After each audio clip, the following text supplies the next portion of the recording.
Big boss ಪ್ರಿಯರಿಗೆ bad news. ಮೊದಲ ದಿನವೇ ಬೇಸರ ಹೊರಹಾಕಿದ ಫ್ಯಾನ್ಸ್. ಬಿಗ್ ಬಾಸ್ ಕನ್ನಡ ಈಗಾಗಲೇ ಕಲರ್ಸ್ ವಾಹಿನಿ ಹೊಸ ಪ್ರೋಮೋ ಹಂಚಿಕೊಂಡಿದೆ. ಗೌತಮಿ ಜಾಧವ್ ಕುರಿತಾದ ಸನ್ನಿವೇಶವನ್ನು ಅಪ್ಲೋಡ್ ಮಾಡಿದೆ ವಾಹಿನಿ.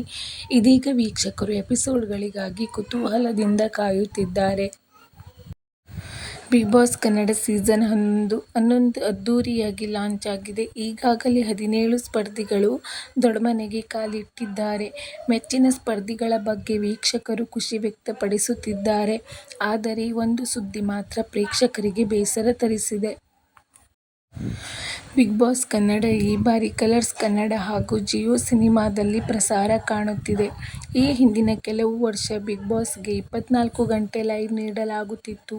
ಈ ಬಾರಿ ಅದನ್ನು ತೆಗೆಯಲಾಗಿದೆ. ಎಪಿಸೋಡ್ಗಿಂತ ಮೊದಲೇ ಬಿಗ್ ಬಾಸ್ ನೋಡಬಹುದು ಎಂದು ಪ್ಲಾನ್ ಮಾಡಿದ್ದವರಿಗೆ ಬೇಸರ ಆಗಿದೆ. ವೀಕ್ಷಕರಿಗೆ ಎಲ್ಲವೂ ತಿಳಿಯಬಾರದು ಎನ್ನುವ ಕಾರಣಕ್ಕೆ ಪ್ರಮುಖ ಸಂಭಾಷಣೆಗಳನ್ನು ಮ್ಯೂಟ್ ಮಾಡಲಾಗಿತ್ತು. ಇದೀಗ ವೀಕ್ಷಕರಿಗೆ ಯಾವ ಸನ್ನಿವೇಶಗಳು ಮುಂಚಿತವಾಗಿ ತಿಳಿದುಬರುವುದಿಲ್ಲ. ಹೀಗಾಗಿ ಈ ಬಗ್ಗೆ ಕೆಲ ನೆಟ್ಟಿಗರು ಬೇಸರ ಹೊರಹಾಕುತ್ತಿದ್ದಾರೆ. ಈ ಬಾರಿ ಲೈವ್ ಇರುವುದಿಲ್ಲ. ಹೀಗಾಗಿ ರಾತ್ರಿ 1:30 ಗಂಟೆ ತೋರಿಸುವ ಎಪಿಸೋಡ್ನೇ ಎಲ್ಲರೂ ನೋಡಬೇಕು. ಬಿಗ್ ಬಾಸ್ ಸೇರಿದ ಒಟ್ಟು 17 ಸ್ಪರ್ಧಿಗಳ ಪೈಕಿ 4 ಮಂದಿಯನ್ನು ಗೌತಮಿ ಜಾಧವ್, ಲಾಯರ್ ಜಗದೀಶ್, ಚೈತ್ರಾ ಕುಂದಾಪುರ್, ಗೋಲ್ಡ್ ಸುರೇಶ್ ಒಂದು ದಿನದ ಮುಂಚಿತವಾಗಿ ರಿವೀಲ್ ಮಾಡಲಾಗಿತ್ತು.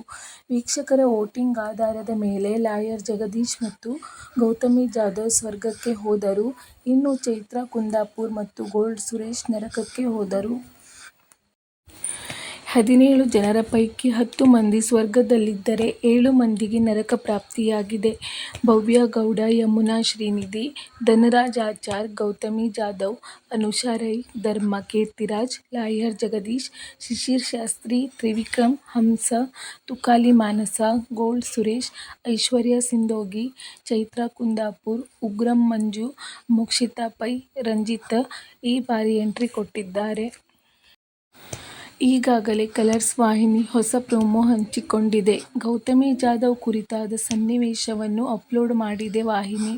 ಇದೀಗ ವೀಕ್ಷಕರು ಎಪಿಸೋಡ್ಗಳಿಗಾಗಿ ಕುತೂಹಲದಿಂದ ಕಾಯುತ್ತಿದ್ದಾರೆ. ಬಿಗ್ ಬಾಸ್ ಕನ್ನಡ ಸೀಸನ್ 11ರಲ್ಲಿ ಈ ಬಾರಿ ಸ್ವರ್ಗ-ನರಕ ಕಾನ್ಸೆಪ್ಟ್ನಲ್ಲಿದೆ.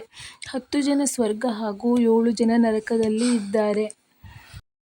ಸ್ನೇಹಿತರೆ, ನಿಮಗೂ ಈ ಮಾಹಿತಿ ಇಷ್ಟ ಆದಲ್ಲಿ ಒಂದು ಲೈಕ್ ಮಾಡಿ. ಹಾಗೆ ನೀವು ಬಿಗ್ ಬಾಸ್ ಫ್ಯಾನ್ ಆಗಿದ್ದರೆ ಎಸ್ ಎಂದು ಕಮೆಂಟ್ ಮಾಡಿ. Thanks for watching.